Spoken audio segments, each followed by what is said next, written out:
Olá, internauta, seja muito bem-vindo ao Esporte.com desta segunda-feira. Hoje vamos falar da vitória maiúscula do Cruzeiro sobre o Goiás e da derrota do Atlético lá no Couto Pereira. Comigo aqui no estúdio, Guilherme Guimarães e Josias Pereira. Tudo bem, Pio? Tudo ótimo, um abraço aí para o internauta que está sempre ligado no Esporte.com. Uma rodada interessante para o Cruzeiro no fim de semana, estreou muito bem no Campeonato Brasileiro, né? 5-0 diante do Goiás. O Atlético não conseguiu segurar o empate e perdeu para o Coritiba no fim do jogo. A gente vai abordar isso tudo aqui. E aí, Josias, você que esteve lá no Mineirão, tudo bem? Tudo bem, tudo tranquilo. A gente vai lá acompanhar essa entrega simbólica do Mineirão, que desde sexta-feira já está sob a administração da FIFA. O que não dá para entender, né? Porque todos os estádios estavam funcionando muito bem e o Mineirão que não. Né? Falando assim que os outros estádios precisavam de alguns testes aí, enquanto o Mineirão já tinha sido testado. Ah, mas não podia esperar um jogo. Conversa fiada. Eu também acho. Mas enfim, prossiga. E aí eles falaram sobre o que o Mineirão reserva ao torcedor aí, a expectativa da Copa das Confederações também, que está próxima aí. A gente vai abordar isso mais ao longo do programa, Josias. Okay. Então vamos começar pelo Cruzeiro. O Cruzeiro venceu por 5-0 o Goiás no Independência, um show no primeiro tempo, 4-0, e no segundo tempo o Newton fez mais um de cabeça. Guilherme, foram 4 gols de bola parada, jogando a bola na área do adversário. E aí? É o que impressionou, de fato, o jogo do Cruzeiro no Independência. Explorou bastante essas bolas paradas, escanteios, né, cobrança de falta. E o Newton feliz, fez 2 gols. A esposa pra também, alegria da esposa dele, né? Chamou de teimoso no Twitter. E o detalhe é que o Goiás também só foi dar um gás, uma pressão no Cruzeiro, quando entrou o Eduardo, filho da Xuxa, no jogo. O Eduardo Sacha, que apareceu, aproveitando falhas da defesa do Cruzeiro. Mas o time, num todo, esteve bem. O Egídio teve boa participação no primeiro tempo. Depois, quando o Dagoberto saiu para a entrada do Luca, o Egídio teve um pouco de trabalho, porque eles não se entenderam. Ali mesmo no Independência, eu estive lá e acompanhei os dois discutindo, assim, não discutindo na firmeza da palavra, mas abordando a conversa no campo. Pô, você não está no lugar certo, difícil te encontrar para fazer o passe, você não aparece, não libera a jogada. Então o Cruzeiro está se acertando ainda. Apesar da goleada, eu senti ainda uma certa fragilidade em relação ao meio-campo, né, que o Goiás conseguiu chegar muitas vezes ao ataque, apesar da inoperância, mas o Cruzeiro conseguiu aí um resultado expressivo demais e uma boa estreia, 5-0. Isso aí, o ataque funcionou. Isso é bom de ver um time mineiro funcionando dessa forma. Josias, ontem o Dedé estreou com a camisa do Cruzeiro no Estádio Independência, estreou com a camisa do Cruzeiro no Campeonato Brasileiro. O que você viu do Dedé ontem? Bom, o Dedé, várias jogadas ali bastante firme. Agora o problema foi alguns erros de passe que ele teve durante a partida, que isso deu prejudicado, mas isso também pode ser por mais questão de... Tô com os dados aqui, foram 13, né? 13 erros, né? 13 erros de passe, mas isso é mais questão de posicionamento também, tá? Conhecendo ainda seus companheiros. Ali o Bruno Rodrigo, tem que destacar também a atuação firme do Bruno Rodrigo ontem, tanto na subida ali pro ataque, ele marcou um gol, e também ali na defesa, na contenção. E o Dedé, assim, para mim teve uma boa estreia, uma boa participação ali na jogada aérea também, muito forte. O Cruzeiro está entrando nessa jogada aérea, pode preparar que o Cruzeiro vai dar muito trabalho nisso. É Newton, é Bruno Rodrigo, é Dedé também, que tem uma ótima estatura e também pode fazer essa jogada, executar essa jogada com perfeição. Então o Cruzeiro, no geral, se apresentou muito bem ontem e destacar, assim, a mediocridade do time do Goiás. E o pessoal pode até falar, assim, que campeão goiano e tal, mas a partida de ontem mostrou que a defesa do Goiás totalmente perdida. Não, o time é muito fraco. O Anderson Moreira, nosso amigo que está trabalhando lá, vai ter muito problema, né? Ele já está tendo muito problema. E o Walter? O Walter. O Walter, você que é fã do Walter, né, Pio? Pelo amor de Deus, ele tá parecendo com o amigo do Jojo, Everton Guimarães, o apresentador do Donos da Bola. Tá igual assim. Não, teve uma hora que ele foi matar a bola ali, que ele tá usando a roupa, né? Por proteção lá aí por baixo. E aí, na hora que ele foi matar a bola, deu pra ver a camisa subir. Aquela volta assim da Bahia, eu falei, realmente. A torcida do Cruzeiro ontem chamou ele de baleia, gordo, torresmo. Chamaram o cara de torresmo, é sacanagem. Torresmo é sacanagem também. Só corrigindo um dado que eu dei aqui, na verdade o Dedé foi o 13º no ranking do Campeonato Brasileiro. no número de passes errados. Na verdade, ele tem 9. Ele Agora, tentou, 9 passes errados. ele tentou sair muito pro jogo. Isso. Na empolgação, né? 4x0, tenta característica dar dele, Característica né? dele. Característica dele. Mas ele errou passes muito fáceis também, diga-se de Claro. passagem, né? Um companheiro estava mais próximo, não foram bolas enfiadas. Eu digo um passe de 1 metro, 2 metros. Ele também confundiu um pouco essa situação, mas muito também pela falta de entrosamento e o ritmo com os companheiros. Isso eu acho que com o decorrer dos jogos, no decorrer da disputa, ele vai melhorar nesse aspecto, porque ele chegou e praticamente não treinou com os companheiros na toca, né? Ele fez o primeiro jogo contra o Resende, sem fazer muitos treinos, tinha feito um coletivo só na véspera do jogo, então é bom a gente esperar mais acompanhar o aproveitamento dele para a gente falar futuramente sobre. É verdade. E só ressaltando o que você falou, Josias, sobre a jogada aérea do Cruzeiro, é claro que você, trabalhando a jogada aérea, você tem, na marcação funciona, né? Você chama um cara, um zagueiro no caso mais alto, eleva essa marcação para ele e vem sempre os outros que também podem ser altos para tentar pegar o espaço que esse time deixou na sua defesa. No caso do Cruzeiro, isso aconteceu, porque você via o Dedé sempre com 2. Isso, e sobrou. Bruno Rodrigo sobrou e o Newton sobrou também. E aí não tem jeito, é um time muito alto, coisa que a gente não vê muito no futebol brasileiro, né? Pio, você que entende muito de altura e Josias. Mas realmente é interessante isso, né? Como o Dedé conseguiu aumentar melhor essa qualidade, no caso do Cruzeiro, para tentar fazer os gols de cabeça, mesmo não fazendo, né? E o Goiás, dependendo do Arley, que fez 2 defesas muito boas, mas saiu catando borboleta no segundo gol do Cruzeiro, o gol feito pelo Bruno Rodrigo. É um jogador que é identificado com o Goiás, mas que ontem não teve uma boa apresentação, não. Só buscou as bolas no fundo do gol mesmo. Mas a gente também tem que pensar um pouco pelo lado do goleiro. Com né? certeza. Se o goleiro saiu naquela bola como ele saiu no gol do Bruno Rodrigo, que foi o segundo, daquela forma, pra mim é uma situação bem clara, assim. Ele não confia na defesa dele. Ele saiu porque ele não confia. O setor defensivo do Não Goiás tinha o que fazer, ele não podia esperar. Muito mal. Porque ele ia cabecear, o Bruno Rodrigo ia cabecear aquela bola de qualquer jeito. E ele não ia pegar, porque a bola bateu na trave, foi muito no canto esquerdo, a bola bateu na trave e entrou. Quais eram os pontos fortes do Goiás no ano passado? A lateral esquerda, com o Egídio, o meio ofensivo com o Ricardo Goulart, e tinha também a presença do Walter, que fazia muitos gols. O Cruzeiro... Mas para um time de Série B. Com certeza. O detalhe as peças pontuais que davam qualidade ao Goiás, uma delas não é nem titular no Cruzeiro, apesar da qualidade, que a gente já ressaltou aqui, que é o Ricardo Goulart, e o Egídio conquistou a titularidade há pouco. Porque também não tinha ninguém para disputar essa posição com ele, porque o Everton não é jogador de futebol, então, com respeito a ele. Então é o que a gente pode observar um pouco mais desse time do Goiás, que vai ter trabalho para se acertar na Série A, e a situação pode ficar um pouco complicada. Tô lembrando de uma situação aqui que eu falei que o Everton não é jogador de futebol. Eu fiquei com medo dele me ligar aqui pra falar que eu não sou jornalista, cara. Assim como aconteceu com o Felipe Melo e o PVC lá na ESPN, né? É duro, hein? É difícil, né? Bom, seguindo os trabalhos, agora o Atlético. O Atlético perdeu 2-1. Teve uma viagem desgastante lá em Tijuana, de Tijuana no caso, né? Tijuana, na verdade, é o lugar mais longe onde você pode disputar a Copa Libertadores da América. É um time que fica na divisa dos Estados Unidos, é muito perto ali de San Diego. Caminhando, você chega na fronteira. Então, teve esse desgaste da viagem de quinta-feira. O Atlético conseguiu um grande resultado lá, 2-2, mas tinha que enfrentar um Curitiba que estava voltando no Campeonato Paranaense, um Alex que está jogando... Não vou falar muita bola, porque a gente já sabe o que o Alex fez, mas está jogando de uma maneira razoável.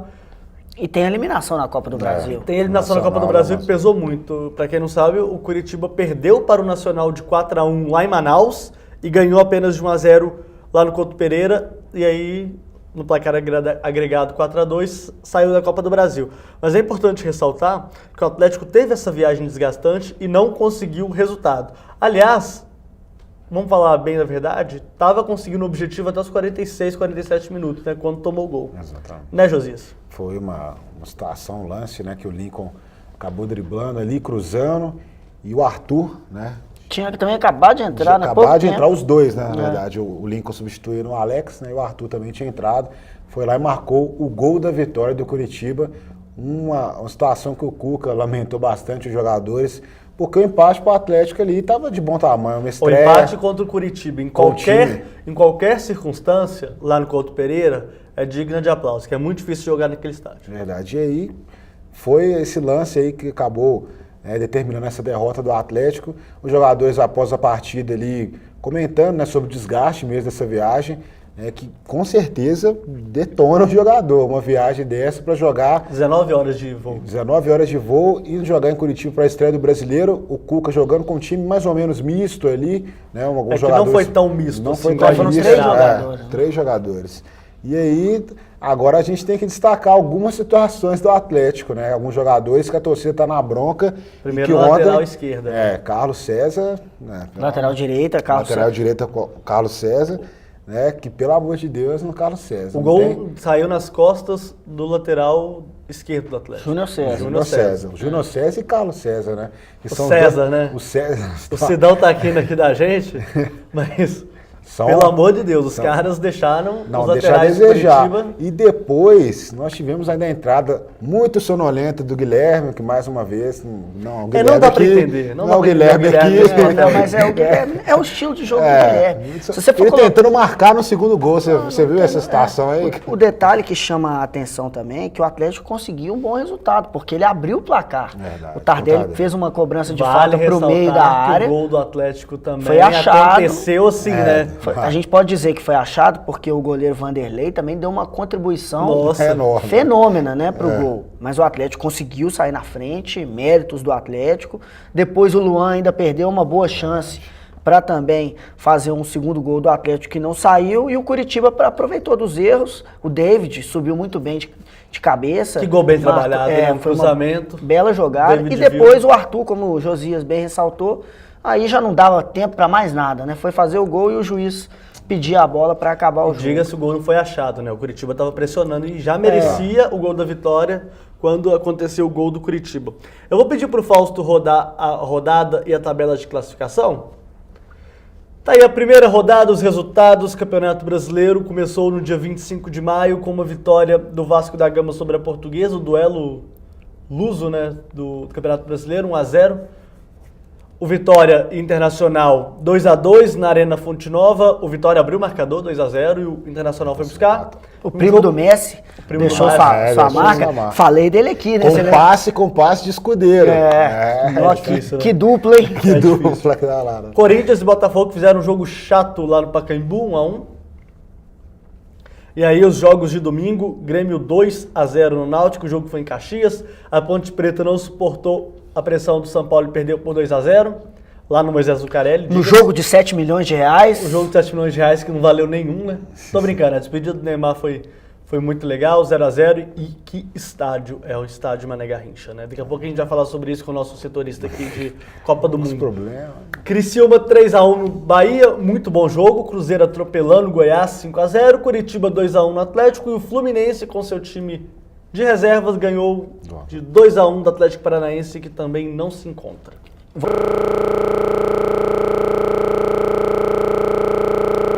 Guilherme, tá atropelando, vamos lá. Tabela de classificação, Cruzeiro é o líder com 3 pontos, Criciúma também tem 3, Grêmio também tem 3, São Paulo também tem 3. Espera aí que eu já tô começando a ficar cansado. Curitiba tem 3, Fluminense tem 3 e Vasco tem 3. E aí a turma que empatou, Internacional, Vitória, Botafogo, Corinthians, Flamengo e Santos, todo mundo com ponto. Aí a turma que perdeu, os Atléticos, a Portuguesa, o Bahia, o Náutico, a Ponte Preta e o Goiás segurando a lanterna já com menos 5 gols na sacola. Campeonato Brasileiro que nessa primeira rodada, Já foi. estilo Marvel, né? Lanterna verde. É difícil trabalhar assim, Muito viu? bom, Tá difícil trabalhar assim. Mas, Josias, vamos agora nos ater um pouco a essa situação lá de Brasília. Neymar, despedida, vai para o Barcelona agora, acabou de assinar um contrato com o clube catalão. A Bruna Marquezine esteve lá, viu, Guilherme? Você que gosta tanto. Um abraço pra ela. Um abraço de todos nós. né? Com certeza. Mas, obviamente, um jogo... Um jogo histórico. Esse O jogo. Neymar não teve uma boa apresentação, né? Vale Já ressaltar. não tá tendo, né? Não tem O destaque do Santos foi o Rafael, o goleiro, que fez defesas. fez várias Pegou bem. defesas, fechou o gol. O Rafinha poderia ter deixado a sua marca praticamente no princípio do jogo. O Rafael fez uma defesa sensacional. A gente teve também, nesse jogo, a estreia do Marcelo Moreno, né, pelo Flamengo. E o 0x0 para o Santos ficou um bom resultado. Para o Flamengo é que já não foi tão bom assim, né? Josias, fale-nos daquele magnífico estádio nacional e aí o pessoal vai ficar bravo comigo, mas ele é muito bonito. Ele é muito mais bonito que o Mineirão. Não tem condição, tanto que é claro, aí também vamos ater também as questões políticas aqui também não, porque o estádio custou 1 bilhão e 200 milhões de reais, mas é um estádio que ficou maravilhoso. Ficou muito bonito e a gente tem que colocar aqui, ressaltar que o Mineirão, até já falaram isso em entrevista, né, Josias? Eles queriam mudar muito mais coisa no estádio. Só que a imponência do Mineirão, o que é bonito de fato, eu acho maravilhosa a estrutura externa do Mineirão, né, que realmente chama a atenção. Eles não puderam mexer porque aquilo é tombado pelo patrimônio da cidade, então tiveram que fazer só a mexida no recheio, não puderam trabalhar a parte externa. Mas você pode trabalhar também muito mais coisa. O Maracanã tem o mesmo problema do Mineirão e ficou mais bonito. Vamos lá, Josias, conte-nos mais sobre o Estádio Nacional, o que a gente chama de Mané Garrincha, mas a FIFA não gosta. A FIFA não gosta, mas a gente está começando. O pessoal, até inclusive a Rede Globo de televisão, que é detentora dos direitos da Copa das Confederações, já está chamando de Mané Garrincha. Não está nem aí para a FIFA. Também, né? Mas o estádio ficou realmente muito bonito. É um estádio imponente, mais de 1 bilhão, tinha que ficar bonito mesmo com 1 bilhão gasto daquele estádio. No entanto, problemas registrados mais uma vez nos estádios aí que receberão jogos da Copa das Confederações. A gente estava lá na entrega simbólica do Mineirão à FIFA e o Ricardo Tradi, que ele é o CEO, né, do comitê. Adoro essa palavra, CEO. Do comitê organizador local, ele falou sobre a situação do estádio, né, de Brasília. Porque os treinadores, né, tanto o Muricy quanto o Jorginho, reclamaram que, por exemplo, não tinha água quente nos vestiários, então tiver que tomar banho. Que é brincadeira, né? Tiver que tomar banho de água fria, e também algumas coisas no vestiário que estavam inacabadas, dava para ver algumas situações lá. Também fora do estádio está aparecendo um canteiro de obras, porque muitas coisas estão sendo ainda, né, mexidas, está tendo aquelas alterações, né? Mas ele garantiu, o Ricardo Tradi garantiu que tudo estará ajeitado para a Copa das Confederações. E aí que entra a situação, né? Porque o que eu destaco do Mané Garrincha, até que a gente dá para destacar, é que aquele gramado melhorou muito de uma semana para esse jogo que teve agora. Porque no primeiro jogo que teve, foi a final do Campeonato Candango lá, o Brasiliense. Candangão. O Brasiliense levantando a taça com gol do filho do Romário. A terra que estava subindo do gramado é uma coisa Mas assim, aí também vamos ser justos. O que aconteceu foi que eles plantaram gramado em outro lugar. Isso, levaram. Colocaram lá, tinha só uma semana, é claro que... E foram jogar, foi que nem aconteceu com ontem o gramado já tinha pego. Ontem já estava tranquilo, assim, não estava aquele gramado excepcional, mas dava vai estar, né? Vai, com certeza, se eles vão arrumar. Mas o que a gente quer destacar aqui é que a parte externa do estádio precisa de alterações urgentes, não só o Mané Garrincha, como o Maracanã também, que é a situação do Maracanã. Arena Fonte Nova também, Arena Fonte Nova que acabou de ter. Também. Mineirão também. O Mineirão então, menos um pouco, mas também. Então, essa é a situação maior. Será se vai dar tempo? O governo, o COL, né? Garantiu que tudo vai estar pronto, tudo estará pronto, na medida do possível, para essa Copa das Confederações que começa dia 15 de junho. Agora, o que o Ricardo Tradi falou, o que ele acha que vai acontecer o que ele lamenta, na verdade, é que esses estádios não serão testados da maneira que deveria. Mas é porque atrasaram as obras. Exatamente. É por isso que não vai haver o teste. E o detalhe a gente está acompanhando aqui em Belo Horizonte, né, em Minas Gerais, o pessoal frisando que o Mineirão foi o estádio que mais teve testes antes da Copa das Confederações. Isso é bacana. Teve vários testes, foi se readequando. Obviamente que erros crassos foram cometidos, principalmente no jogo de estreia, mas muita coisa de lá para cá melhorou. Agora, fechar o Mineirão, o único estádio praticamente desses novos, fechado, né, para a estreia do Campeonato Brasileiro, e privar o público de Belo Horizonte de ter um jogo no Mineirão, com a imponência que é a estreia de um Campeonato Brasileiro, e falar que o Mineirão foi fechado porque já tinha sido testado várias vezes, vocês vão me desculpar, mas isso aí é uma desculpa totalmente esfarrapada. O que eu acho que o COL e a FIFA quiseram, obviamente, o Mineirão antes, é pelo fato do centro de mídia estar ali, né? Porque tá acontecendo muita coisa, tá acontecendo... Eu moro ali perto, eu passo todo dia para vir aqui para a redação do Jornal Tempo aqui em Contagem. Eu sei o que está acontecendo ali, que está acontecendo obra o tempo todo. O pessoal está mexendo ali o tempo todo. É claro que se tivesse um jogo ontem, iria atrasar um pouquinho. Mas eu ainda acho que não justifica, porque são obras que poderiam acontecer hoje normalmente. De sexta para domingo não aconteceu praticamente nada lá. É só uma montagem de uma tenda ali e outra aqui, mas nada que pudesse justificar uma presença de público ontem que fatalmente ultrapassaria os 50 mil torcedores. O Thiago Lacerda até chegou a falar que o Mineirão foi entregue à FIFA, porque hoje aconteceu essa entrega simbólica, mas sexta-feira mesmo o Mineirão já estava à disposição da FIFA. Só que o que acontece? Ele falou que tinha que entregar com 15 dias úteis. E como essa semana vai ter feriado, então não contaria para o calendário da FIFA 15 dias úteis antes da primeira partida da Copa das Confederações marcada para o dia 17. Então o Mané Garrincha, então... Aí eles chegaram a falar que... Isso é mais para mostrar um papel de Belo Horizonte, que não atrasou nada em obra. Aí o Mané Garrincha pode ter jogo. Aí falaram que o Mané Garrincha tinha que ter uma partida lá, porque aquela partida que aconteceu com o Brasiliense não foi teste para nada. Então tinha que ter um público maior para testar realmente o serviço do Estado. Era só ter testado. E também, agora a explicação maior fica em relação à Fonte Nova, né? Porque a Fonte Nova já recebeu jogos vários jogos.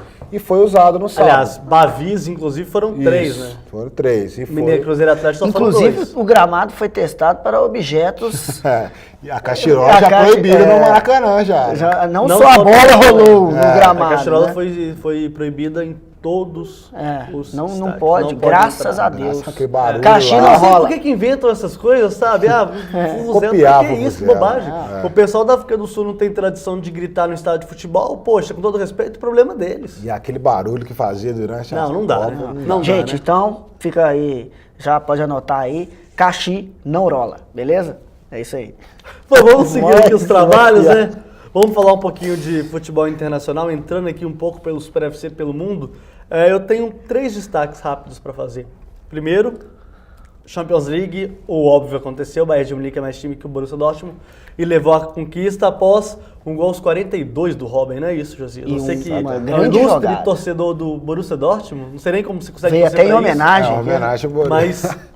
foi um jogo que no primeiro tempo... Jogou melhor, né? O Borussia Dortmund jogou melhor no primeiro tempo, só que o segundo, o Bayern de Munique, com toda a sua imponência, conseguiu dominar as ações. Pois é, faltou assim, uma maior efetividade do Borussia no segundo tempo ali para buscar esse resultado. Até conseguiu marcar o gol de pênalti, né? Depois da falta. Achou o que o Dante entregou a... Pelo amor de Deus, Dante, não vai dar uma dessa na Copa das Confederações. O Filipão vai te... Aí vai se arrepender de ter levado o Dedé, né? Exatamente. E aí foi aquele lance lá, né? Fatídico. O Robin finalmente tirou aquela máxima de jogador que pipoca, vice-campeão. Mas ele tava caminhando. Tava caminhando pra... Ele errou 3 gols praticamente de frente pro goleiro, e no quarto ele foi lá e fez o mais difícil, né? O Weidenfeller defendeu uma bola de beiço do Robin.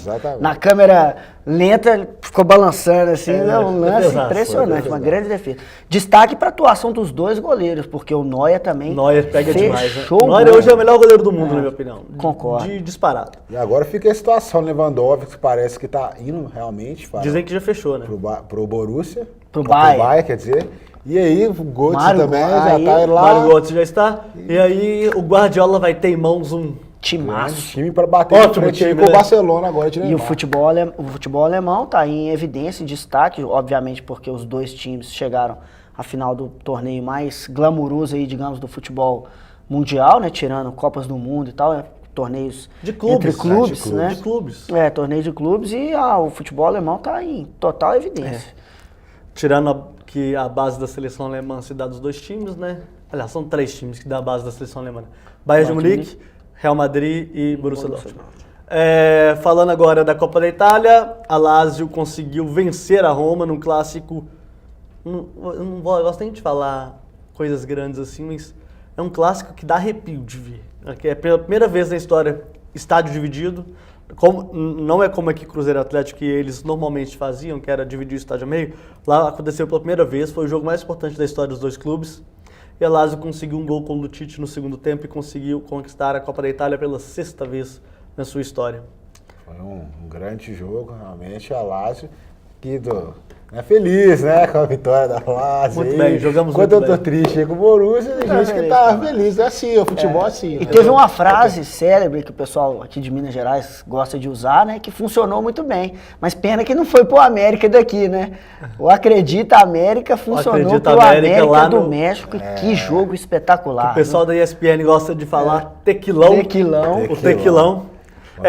O Guilherme antecipou aqui, mas para mim o momento mais apoteótico do fim de semana não aconteceu em lugar nenhum que a gente falou. Aconteceu no Estádio Azteca, 100 mil pessoas ontem na final do Campeonato Mexicano. Vocês devem estar até achando engraçado porque a gente está falando disso, né? Mas um negócio espetacular aconteceu lá ontem. O Cruz Azul venceu o primeiro jogo, 1-0, na quinta-feira, e foi jogar ontem no Estádio Azteca, estádio do seu arquirrival, o América, que também está, o estádio do Cruz Azul também é estádio do América. Aliás, o estádio do Cruz Azul, o Azteca também é estádio do Cruz Azul. E aí, o primeiro tempo, o Cruz Azul ganhou, tinha um jogador a mais, porque um imbecil do América foi expulso, o jogador foi expulso, e deixou a equipe na mão, literalmente. E aí o Cruz Azul já abriu o marcador, 1-0. Aos 42 minutos do segundo tempo. Aí, o América pressionando, com um jogador a menos é muito difícil você tentar fazer uma pressão, né? Cruz Azul só perdendo o gol. E aí aos 43, 44 mais ou menos, o América conseguiu um gol de cabeça que empatou a partida. Não satisfeitos, porque precisava praticamente de mais um gol para levar a decisão para a prorrogação e na consequência aos penais, o nosso goleiro Munhoz fez um gol de cabeça e levou a decisão para a prorrogação. E na prorrogação, o América não conseguiu fazer o gol, porque do outro lado era o goleiro só da seleção mexicana, eu até esqueci o nome dele aqui, depois eu procuro. Pegou demais e conseguiu levar a decisão para os pênaltis. Aí nos pênaltis, o Cruz Azul, com a cabeça baixa que estava, perdeu 2 de cara e o América conseguiu ser campeão do Campeonato Mexicano, fato que não acontecia desde 2005. E olha só que eu previ isso antes, hein? Acredita na América. Não, a gente conversava aqui só para o internauta entender, justamente sobre essa questão dos Américas, né, em todo mundo, que vários Américas tinham passado em branco, e acredito que eu até citei, acho que o único que ganhou algum campeonato recentemente foi o América do México.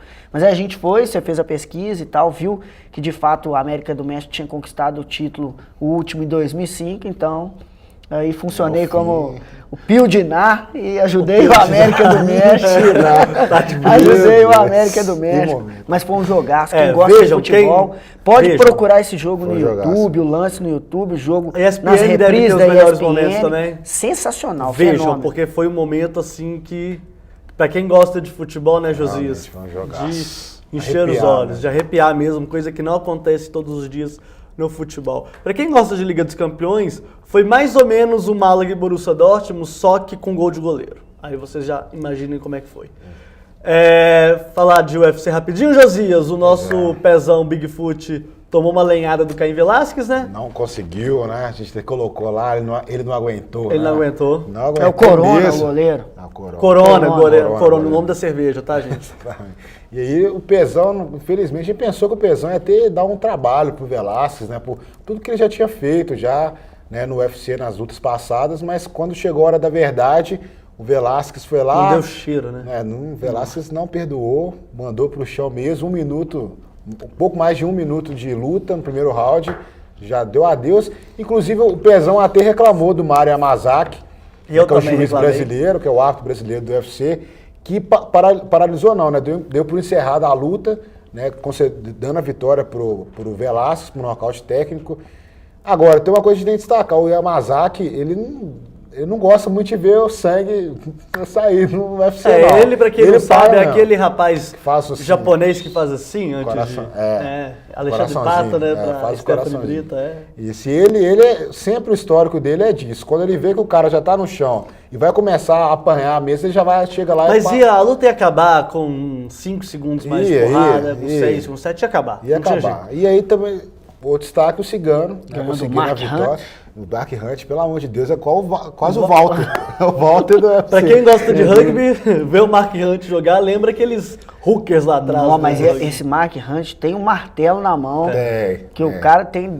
A gente, antes da luta, tava acompanhando uns highlights das vitórias anteriores dele. Deu uma cepuada na cabeça do camarada que ele desligou na hora. E aí o que aconteceu? O Cigano foi lá com o chute rodado. Gente, virou moda, né? Ganhar. E é difícil um pesado dar chute, né? E olha que o chute, em tese, ele pegou de raspão, mas mesmo assim deu uma desmontada nele. E a martelada no chão foi de frente, assim, foi meio forte, mas o Hunt aí, nessa hora... E o Glover Teixeira, o mineiro, né? O mineiro de Sobralha. Conseguiu. Nada mais, nada menos do que Mike Tyson estava lá também assistindo a luta. E o nosso glorioso Dana White também elogiando Dana White elogiando o Glover. E agora fica expectativa aí no mundo, no UFC mesmo, para o fim, né? Talvez o fim, a trilogia, né? Entre Caim Velasquez e nosso grande que deve acontecer naturalmente esse ano ainda, só não se sabe onde, quando e se vai acontecer mesmo, né? Porque a UFC ainda não determinou se a luta vai acontecer. Mas, para quem gosta dos meio pesados, como eu gosto, vai ser a categoria que eu mais gosto, que tem até o John Jones, o Glover Teixeira é dessa categoria. O Glover Teixeira precisa pegar, primeiro, outro cara renomado, né?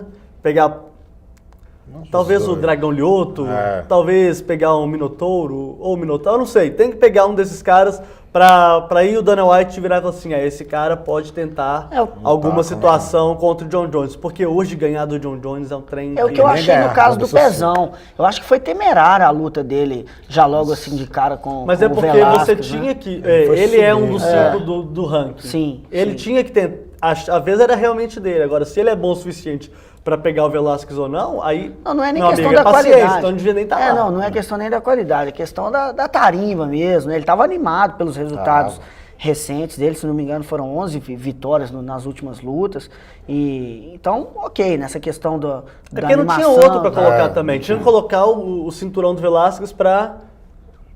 Em disputa, ele tinha que defender o cinturão Tanto dele. É que... Em menos de 2 anos, Caim Velasquez e Cigano vão lutar 3 vezes. Então, a situação é a primeira vez que o Velasquez conseguiu defender seu cinturão. Porque quando ele assumiu da primeira vez, ele perdeu logo de cara. A primeira defesa dele perdeu pro Cigano. Porque ele tá voltando, pra quem não sabe a história do Velasquez, que é um lutador que nasceu no Arizona, mas tem origem mexicana, ele tinha uma lesão séria e pegou a gente viu o Cigano destruí-lo naquela primeira luta, foi em 2010,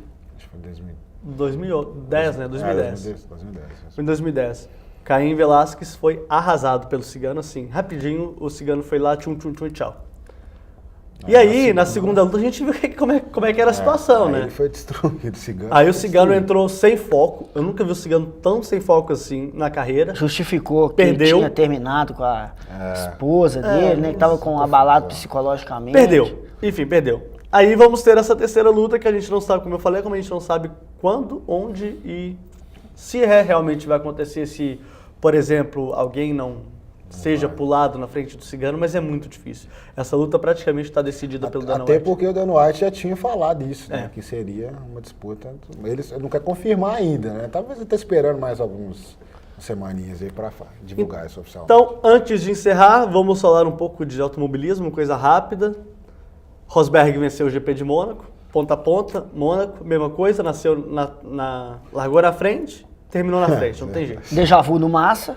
Déjà vu do Massa, o Massa bateu do mesmo jeito. No mesmo lugar. No que a gente chama de warm-up, antes dos treinos que valem de fato.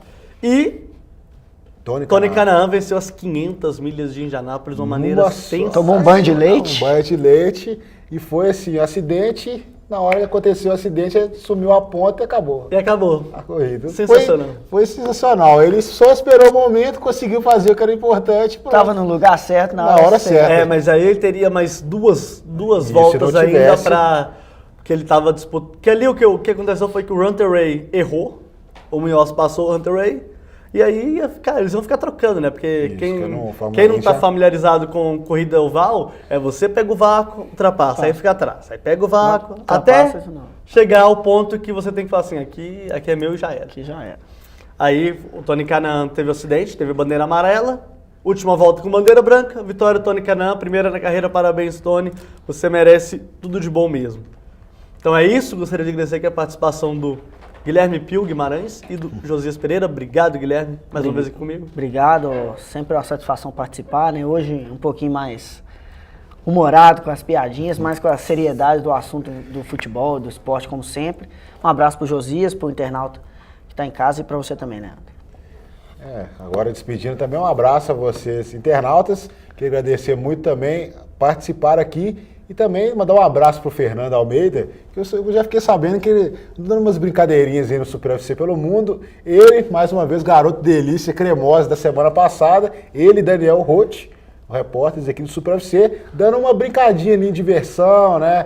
Delícia Cremosa. Depois vocês podem acompanhar em www.tempo.com.br. Esse Delícia Cremosa. Foi sensacional, né? E agora o Fernando vai ter a nossa edição do UFC também, né? Porque quando a Luísa de Sá chegar... pra ver. Ela vai ver o que esses meninos aprontaram aí no Delícia Cremosa. E a Luísa de Sá, quando ela vê... Eu não sei nem pra onde, acho que ela tá no Canadá agora, diga-se de passagem. A Luísa está lá no Canadá. Mas eu queria muito ver a cara dela vendo aquele Delícia Cremosa. Quem não viu, veja, e daqui eu já recomendo, veja um Delícia Cremosa toda semana, é um aperitivo de agenda cultural sensacional que a Luísa de Sá faz toda semana, mas como ela tá de férias, quem faça os outros aí a gente aproveita mesmo. O gato sai, os ratos fazem a festa. Exatamente. Fazer a festa mesmo. É tipo quando eu saio aqui do esporte.com, o Guilherme assume aí, eu não gosto nem de ver depois. Bom, então é isso, internauta, gostaria de agradecer a sua participação aqui comigo, fiquem com Deus e até lá.